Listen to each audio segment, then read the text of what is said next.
প্রিয় ফেসবুক বন্ধুরা, আসসালামু আলাইকুম। নিত্যদিনের মতো আজকে আসুন একটু রাজনৈতিক বিষয় নিয়ে কথা বলি। মাহে রমজান, এই মুহূর্তে ঘুমানো ঠিক হবে না। ঘুমাইলে আবার রোজা থাকে না, রোজার ক্ষতি হয়, থাকে রোজা একটু ত্রুটি হয়। তাই ঘুমানোর চাইতে আসেন রাজনৈতিক বিষয় নিয়ে কথা বলি। কথা হলো যে আওয়ামী লীগকে নেক্সট নির্বাচনে আওয়ামী লীগ থাকবে। আওয়ামী লীগের অনেক নেতা থাকবে না, কিন্তু আওয়ামী লীগ নেক্সট নির্বাচনে থাকবে। এটা আমি সংবাদ পেয়েছি, খবর পেয়েছি, মানে কিভাবে পেয়েছি তা বলবো না, কিন্তু আওয়ামী লীগ আগামী নির্বাচনে থাকবে। অনেক নেতারা থাকবে না, কিন্তু নির্বাচনে থাকবে, রাখা হবে। কারণ স্বার্থের প্রয়োজনে অনেক সময় আমরা অনেক কিছু করে থাকি না, অপছন্দের পরও করে থাকি। কারণ বৃহত্তর স্বার্থের জন্য ক্ষুদ্রতর স্বার্থকে আমরা জলাঞ্জলি দেই। খুব কম বুদ্ধিমান মানুষ আছে যারা ক্ষুদ্রতর স্বার্থের জন্য বৃহত্তর স্বার্থ জলাঞ্জলি দেয়। এই সূত্র ধরে আমি নিশ্চিত করে বলতে পারি যে আগামী নির্বাচনে আওয়ামী লীগ থাকবে। আওয়ামী লীগের অনেক নেতা থাকবে না, থাকতে পারবে না, আর তাদের অনেক বয়স হয়েছে। তারপর কিছু কিছু আছে অতিরিক্ত লুটপাট করেছে, অতিরিক্ত সবকিছু বিষ, তারা থাকতে পারবে না, কিন্তু আওয়ামী লীগ থাকবে। এখন যুক্তি কি? নিশ্চয়ই জানতে চাইবেন যে যুক্তি কি? যুক্তি আছে, যুক্তির কোনো শেষ নাই। যুক্তি হলো যে আমাদের যিনি বর্তমানে এখন সর্বময় বাংলাদেশের সর্বময় ক্ষমতার অধিকারী, তার নাম হলেন কি? ডক্টর ইউনূস সাহেব। ইউনূস সাহেব সম্পর্কে তো সবাই জানে কম বেশি, তাই না? নতুন করে কি জানলাম? যে জাতিসংঘের মহাসচিব আসছে, তাকে রোজা রাখাই ছাইড়ে দিছে এবং গায়ে পাঞ্জাবি পরাই দিছে। তো এই যে ধরেন কতক্ষণ পর বা কয়েকদিন পর হয়তো বলা হবে জেন্দাওলি, ডক্টর ইউনূস সাহেব জেন্দাওলি। কারণ আপনি কাকে মুসলমান করছেন? একজন হিন্দুকে। কোনো হিন্দু মুসলমান হয় নাই। প্রেমের সূত্রে কোনো মুসলমান মেয়ের সাথে জড়াই পড়ার কারণে বিবাহ সম্পন্ন করতে গেলে তাকে মুসলমান হতে হবে। সেই সুবাদে অনেক মুসলমান হয়েছে দেশে। সেইটাকে ধর্মান্তরিত বলে না, সেটাকে বলে সেটাকে কি বলে? যে বৈবাহিক কারণে ধর্মান্তরিত, কিন্তু মূলত ধর্মান্তরিত সেটা না। তো যাই হোক, ইউনূস সাহেব কি করছে? আস্ত জাতিসংঘের মহাসচিবকে রোজা রাখাই দিছে, পাঞ্জাবি পরাই দিছে। তার মানে কি? তার মানে হলো খুবই চতুর মানুষ, চৌকস মানুষ। অর্থাৎ নিজের খ্যাতি, নিজের সুনাম সুখ্যাতির নেশা তার প্রচুর আছে। এটা অন্যায় কিছু না। সৎভাবে টেকনিক্যালি যদি কেউ নিজের সুখ্যাতি সুনাম অর্জন করতে পারে, তাহলে সেটা তো আমাদের সমস্যার কিছু না, সেটা হতেই পারে, তাই না? এখন প্রশ্ন হলো যে আওয়ামী লীগের সাথে সম্পর্ক কি? আওয়ামী লীগকে নির্বাচনে আনা হবে। ইউনূস সাহেবের নতুন দল গঠন করা হয়ে গেছে না? তিনি একটা নতুন দল গঠন করে ফেলেছেন।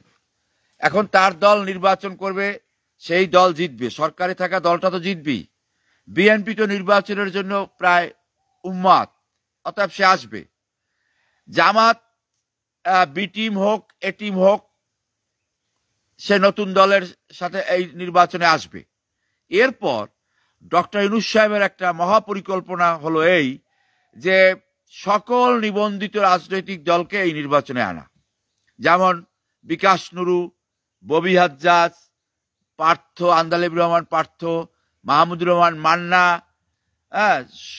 সবাইকে এই এক আমব্রেলার নিচে নিয়ে আসা, এবং এটাই হবে তার একটা খেলা।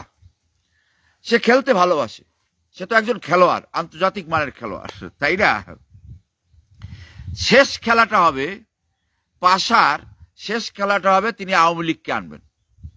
তিনি স্থাবর দুনিয়ায় প্রমাণ করে দেবেন যে আমি এক ছাতার নিচে যে দেশের মানুষকে আনা যায় না, আমি এনে দেখিয়ে দিলাম। কারণ তিনি চাইবেন সুনাম সুখ্যাতির শিখরে উঠতে। তো সুনাম সুখ্যাতির শিখরে উঠতে হলে তাকে তো নতুন কিছু করতে হবে। নতুন কিছু করার পরিকল্পনার পথেই হাঁটছে বাংলাদেশ। সেই দিক থেকে বিবেচনা করে আমি বলছি যে আগামী নির্বাচনে আওয়ামী লীগ আসবে, এবং ভিতরে ভিতরে এরকম একটা আলোচনা হচ্ছে। সমস্যা হলো নীতিগতভাবে কেউ কেউ এটাকে মেনে নিতে পারছে না, কারণ শেখ পরিবারের দুর্নীতিটা এবং তাদের যে 4-5 দিন আগেই তারা চলে গেলেন দেশ ছেড়ে, এইটাকে কেউ কেউ মেনে নিতে পারছে না। এই জন্য সময় প্রয়োজন। এখন নির্বাচনের সময় নিয়ে সরকার তালবাহনা করছে। তার কারণ হলো যে সরকারে একটা নতুন দল গঠন হয়েছে, তার একটু গোছানোর জন্য, সাংগঠনিক প্রক্রিয়াকে বৃদ্ধি করার জন্য তার একটু সময় প্রয়োজন, স্বাভাবিক। তো এতে তার নতুন দল লাভবান হবে। ডক্টর ইউনূস সাহেবের যে দল এনসিপি, ন্যাশনাল সিটিজেন পার্টি, তারা লাভবান হবে। আমার দৃষ্টিতে আওয়ামী লীগও লাভবান হবে। সময় নিয়ে নির্বাচন হলে আওয়ামী লীগও লাভবান হবে। এখন আওয়ামী লীগকে লাভবান হওয়ার উপায় কি? উপায় হলো এই যে যখন ক্যাচাল বা প্যাচাল শুরু হয়ে যাবে, তখন আওয়ামী লীগকে কেউ কাছে টানবে। কে কাছে টানবে? বিএনপি আওয়ামী লীগকে যত সমর্থনই দিক, যা কিছুই বলুক, শেষ খেলাটা কিন্তু আওয়ামী লীগের বিরুদ্ধে খেলবে। জামাত তো অবশ্যই খেলবে। তাহলে কে রইল? আর ছোটখাটো দল, ওগুলি কোনো হিসাবের দল না। ওরা হলো হালুয়া রুটির ভাগাভাগি, 1-2টা সিট পাইলেই ওরা যে দিবে তার প্রতি খুশি আপাতত থাকবে, পরে আবার গণেশ উল্টে দিবে। তাহলে আমি দেখছি যে একমাত্র এই নতুন দল অর্থাৎ ডক্টর ইউনূস সাহেবের দলই আওয়ামী লীগকে চাইবে। কারণ এই নতুন দলের সাথে যখন জামাত বা বিএনপি কঠোর সিদ্ধান্ত নেবে, কঠোর ভাষায় কথা বলবে, কিংবা আক্রমণ করবে, কিংবা নাজেহাল করবে, কিংবা বেকায়দায় ফেলবে, তখন তারা কিন্তু দুর্বল হয়ে পড়বে। দুর্বল হলে আর একটা দুর্বল দল বা রাজনৈতিক দলের সাথে সমঝোতা করবে, সেটা একমাত্র আওয়ামী লীগ। আওয়ামী লীগ দুর্বল দল তা ঠিক না। আওয়ামী লীগ হলো একটা ঐতিহাসিক, অনেক কথা আছে, অর্জন আছে, হ্যাঁ, যে অর্জন বাংলাদেশে কোনো রাজনৈতিক দলের নাই। কিন্তু তাদের অনেক সমালোচনা আছে, আলোচনা আছে, ত্রুটি আছে, বিচ্যুতি আছে, কারণ কাজ করছে বেশি। তো অর্জন বেশি থাকলে সমালোচনা বেশি। আপনি কোনো কাজই করেন না, আপনার সমালোচনা কি?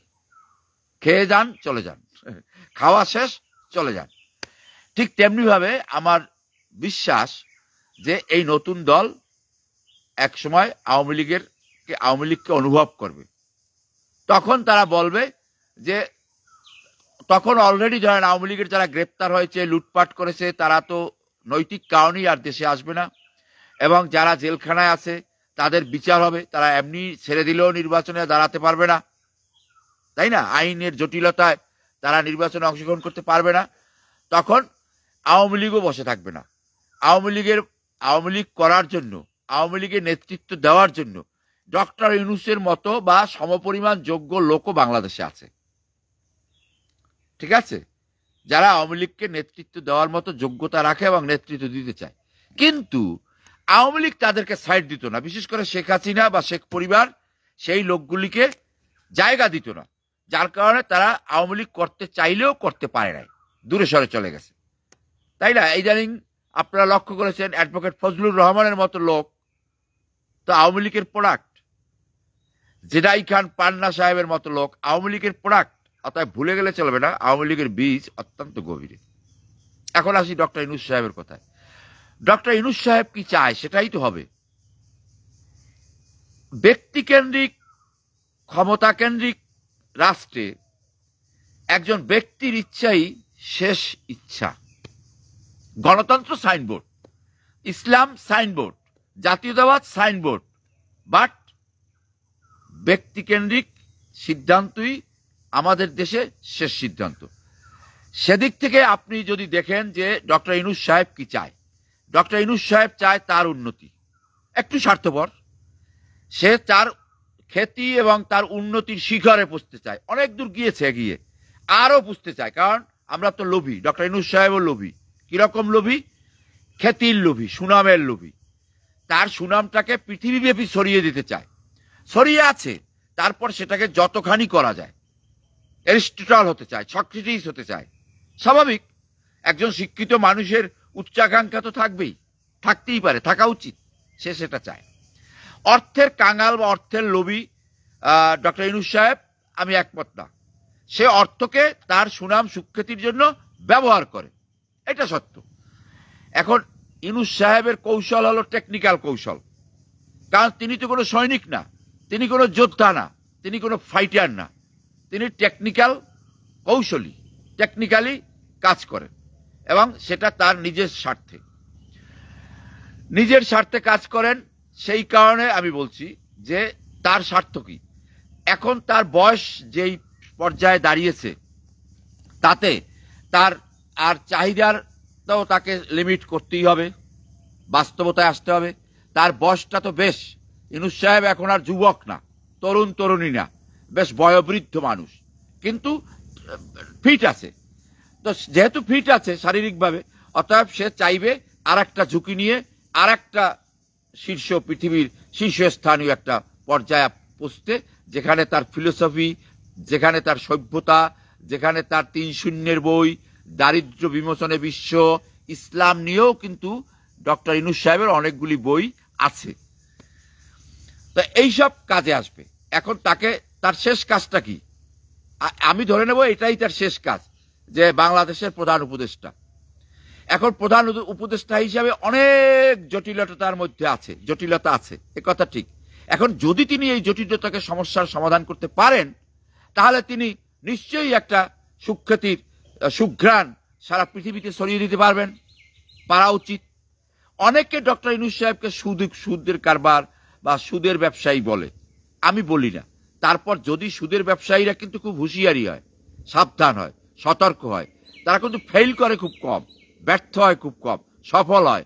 হিসাব নিকাশ, তার দেনা পাওনা সবকিছু গুছিয়ে কাজটা করে, সে কিন্তু ফেল করে না, খুব কম। তো ডক্টর ইউনূস সাহেব ধরলাম সুদের ব্যবসায়ী, কিন্তু তিনি ফেল করবেন না। তার কারণ তিনি চাইবেন তার উন্নতি। শেখ হাসিনা বা আওয়ামী লীগ তার সাথে কি রকম ব্যবহার করেছে গ্রামীণ ব্যাংক নিয়ে, এ নিয়ে তার ক্ষোভ আক্ষেপ থাকতে পারে, থাকাটা স্বাভাবিক। কিন্তু সে প্রতিশোধ তিনি নিয়ে ফেলেছেন। অতএব তার টার্গেট যে এখন এখান থেকে কি অর্জন করা যায়।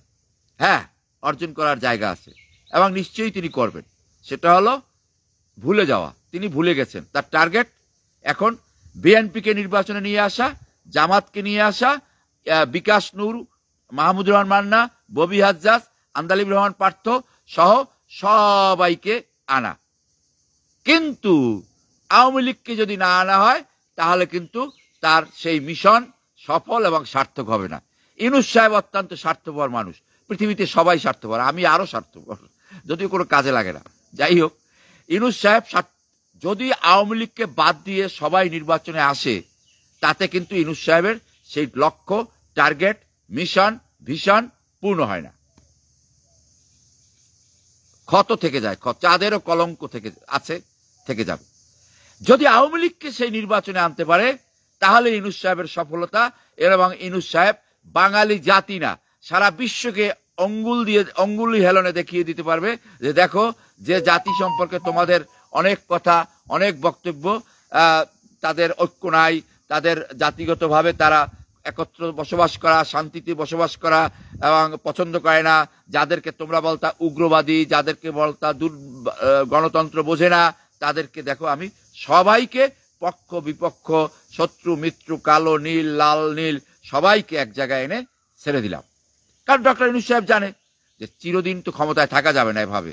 জাতিসংঘের দোহাই দিয়ে, ইউরোপিয়ান ইউনিয়নের সাপোর্ট নিয়ে, আমেরিকার জো বাইডেনের সাপোর্ট নিয়ে, কিংবা চীনের সমর্থন নিয়ে, জনগণের আংশিক সমর্থন নিয়ে, সকল প্রকার সমর্থন থাকলেও কোনো শাসক আমাদের দেশে এখন আর ওরকম থাকতে পারবে না।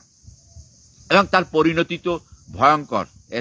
আপনার নেপাল, শ্রীলঙ্কা, বাংলাদেশ, পাকিস্তান, তো সে ভয়ঙ্কর দিকে সে যাবে না। সে রিস্ক নিবে, কিন্তু ওই ভয়ঙ্কর রিস্ক সে নিবে না। তার বিজনেস ফেল করবে না। তার বিজনেসটা কি? খ্যাতি, সুনাম, সুখ্যাতি, এটা হলো তার বিজনেস। তো এই কারণে সে চাইবে যে এখন আওয়ামী লীগকে নির্বাচনে আনতে হলে সময় লাগবে। শুধু যে নির্বাচন দেরি করলে যে তার দলের লাভ, ডক্টর ইউনূস সাহেবের এনসিপি, ন্যাশনাল সিটিজেন পার্টির লাভ, সেটা যেমন আছে, পাশাপাশি আওয়ামী লীগকেও তো আনতে হবে। তার যে লক্ষ্য সেটা পূরণ করতে হলে এখন আওয়ামী লীগকে আনতে হলে তিনি কিভাবে আওয়ামী লীগ আসতে চায় আমার ধারণা, কারণ আওয়ামী লীগ নির্বাচনমুখী দল, যে কোনো পরিস্থিতিতে আওয়ামী লীগ নির্বাচনের পক্ষে। এখন আওয়ামী লীগকে বলবে কে? আওয়ামী লীগই বলুক বা পরিবেশ সৃষ্টি হোক, ইউনূস সাহেব আওয়ামী লীগকে না বললে তাহলে আওয়ামী লীগ আসতে পারে না।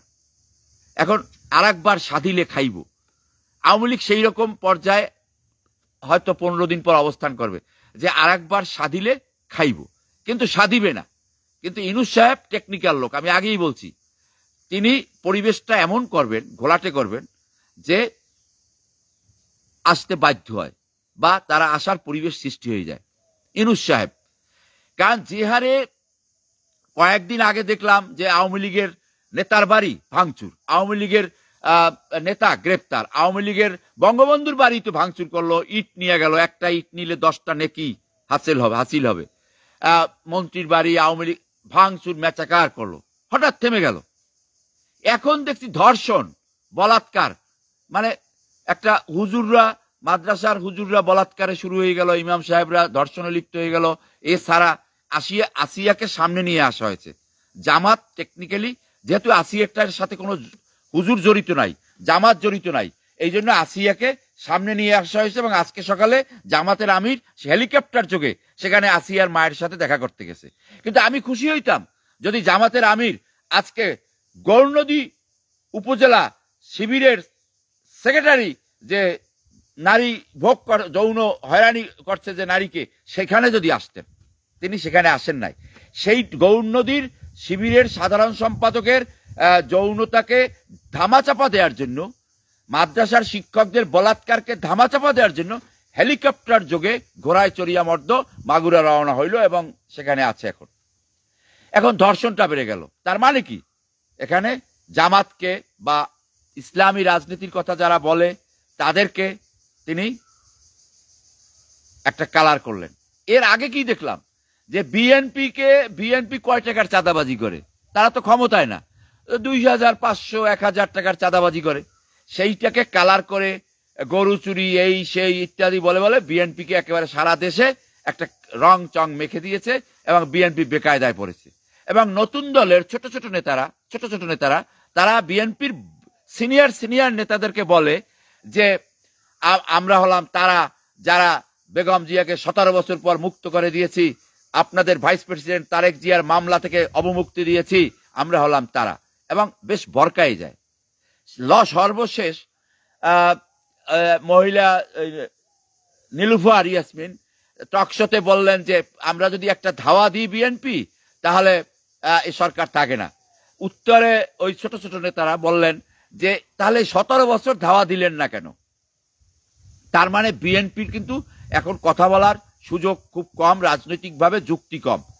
হ্যাঁ, এবং চাঁদাবাজির অভিযোগ টুকটাক ঘটনাকে এমনভাবে বিএনপিকে তুলে ধরা হয়েছে যে এখন বিএনপির প্রতি মানুষকে কালার করা। এবং এখন রানিং চলছে যে সিনেমাটা, সেটা হলো জামাত বা ইসলামী রাজনীতিকে ধ্বংস করা, মানে কালার করা। হঠাৎ করে রমজান মাস, হঠাৎ করে ধর্ষণ, বলাৎকার, এছাড়া কোনো নিউজ আমি পাই না, আপনারা পাইতে পারেন। তার মধ্যে জাতিসংঘের মহাসচিবকে নিয়ে আসছে, রোজা রাখাইছে, পাঞ্জাবি পরাইছে। অর্থাৎ ইউনূস সাহেব চালাই যাচ্ছে। এদিকে ধর্ষণ হোক, চাঁদাবাজি হোক, মব জাস্টিস হোক, লুটপাট হোক, ঘরে আগুন হোক, আওয়ামী লীগ থাকুক, বিএনপি থাকুক, জামাত থাকুক বা না থাকুক, সে কিন্তু কেয়ার করে না। তার বক্তব্য চট্টগ্রামের বা রোহিঙ্গাদের আঞ্চলিক ভাষায় তার বক্তব্য যদি শুনে থাকেন এবং বুঝে থাকেন, তিনি বলছেন কেউ কি পারে একজন জাতিসংঘের মহাসচিবকে এখানে আনতে? আমি তো জঙ্গলে নিয়ে আইছি তারে, তিনি আপনাদের জন্য রোজা রাখছে এবং সারাদিন না খাওয়ান না তিনি আপনাদের সাথে ইফতারি করবে। এটা বড়ই মহা খুশির কথা, মহাজোটের কথা। অর্থাৎ তার কাজটা কিন্তু সাইডে চালাই যাচ্ছে। তার কাজ, আমি মহাসচিবকে আনছি এবং কক্সবাজারে নিয়ে গেছি, 4 দিনের সফরে আনছি, রোজা রাখাইছি, নামাজ পড়াই, পাঞ্জাবি পড়াইছি। এদিকে কি হয় সেটা তার দেখার বিষয় না, কারণ এইটা সে ছেড়ে দিয়েছে। নতুন দল ক্রিয়েট করা তার শেষ। এখন নতুন দলের সাথে আওয়ামী লীগ, মানে আওয়ামী লীগ না, ভুল বলছি, বিএনপি, জামাত, অন্যান্য বিকাশ নুরু, ববি হাজ্জাজ এরা বোঝাপড়া করবে এবং এরাই নতুন দল যথেষ্ট এদের সাথে। এখন নতুন দলের নেতাদেরকে এইসব সিনিয়র নেতারা এখন চুমা দেয়। নতুন দলের নেতাদের পাশে বিএনপি জামাতের নেতারা পাশের চেয়ারে বসার জন্য আমি একটা আগ্রহ লক্ষ্য করছি বিভিন্ন সভা সমিতি অনুষ্ঠান ইফতার পার্টি এই সমস্ত জায়গায়। আর আমাদের দেশের ব্যবসায়ীরা ইতিমধ্যে 1975 সালের 15 আগস্টে বঙ্গবন্ধু ঘটনার পর, নির্মম হত্যাকাণ্ডের পর মেজর ডালিমের বাসায় যেভাবে সবাই লাইন দিয়েছিল, ঠিক একই ঘটনা ঘটছে। নতুন দল গঠিত হওয়ার আগেই আমাদের দেশের যেসব ব্যবসায়ীরা শেখ হাসিনার পায়ের কাছে বসে থাকতো, তারা সবাই গিয়ে ওই মেঘনা গ্রুপ, রূপায়ণ, বেক্সিমকো এবং ওই বসুন্ধরা সবাই লাইন দিয়েছে। অতএব এদিক ক্লিয়ার। তাহলে রইল ইউনূস সাহেবের কাজটা কিন্তু ভিন্ন। এই কাজগুলি দেখাশোনা করে মাহফুজ আলম। আমাদের রাষ্ট্রের এখন দ্বিতীয় ক্ষমতাধর ব্যক্তি হলো ওই চুল বড় ছেলেটা মাহফুজ আলম। এইসব সে দেখাশোনা করে। ইউনূস সাহেব জাতিসংঘের মহাসচিব এবং পাঞ্জাবি, রোজা রাখানো এসব নিয়ে, অর্থাৎ নিজেকে হাইলাইটস করার একটা নেশা তার আছে। আমি দোষ নিয়ে বলছি না, এটা থাকে সব মানুষের। আর এটা সে করবে না কেন? তার সে সুযোগটাও তো আছে, সুযোগটাও তো আমরা করে দিয়েছি। এখন আমি মূল প্রসঙ্গে আসি। সেটা হলো যে আওয়ামী লীগ আগামী নির্বাচনে যতক্ষণ পর্যন্ত আওয়ামী লীগের আসার পরিবেশ সৃষ্টি না হবে ততক্ষণ পর্যন্ত নির্বাচন হবে না।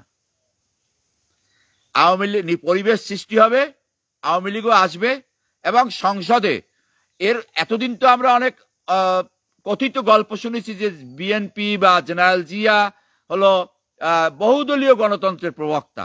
এবারে শুনবেন যে এবারের গল্পটা হবে এরকম, নতুন দলের এনসিপির, যে আমরা বহু দলকে আমাদের নির্বাচনের সময়, আমাদের সরকারের সময় বহু দলের মতামত সংসদ সদস্যরা সংসদে ছিলেন এবং এই বহুদলীয় সংসদীয় গণতন্ত্রের মধ্য দিয়েই আমরা অনেক আইন পাশ হবে, সংস্কার হবে।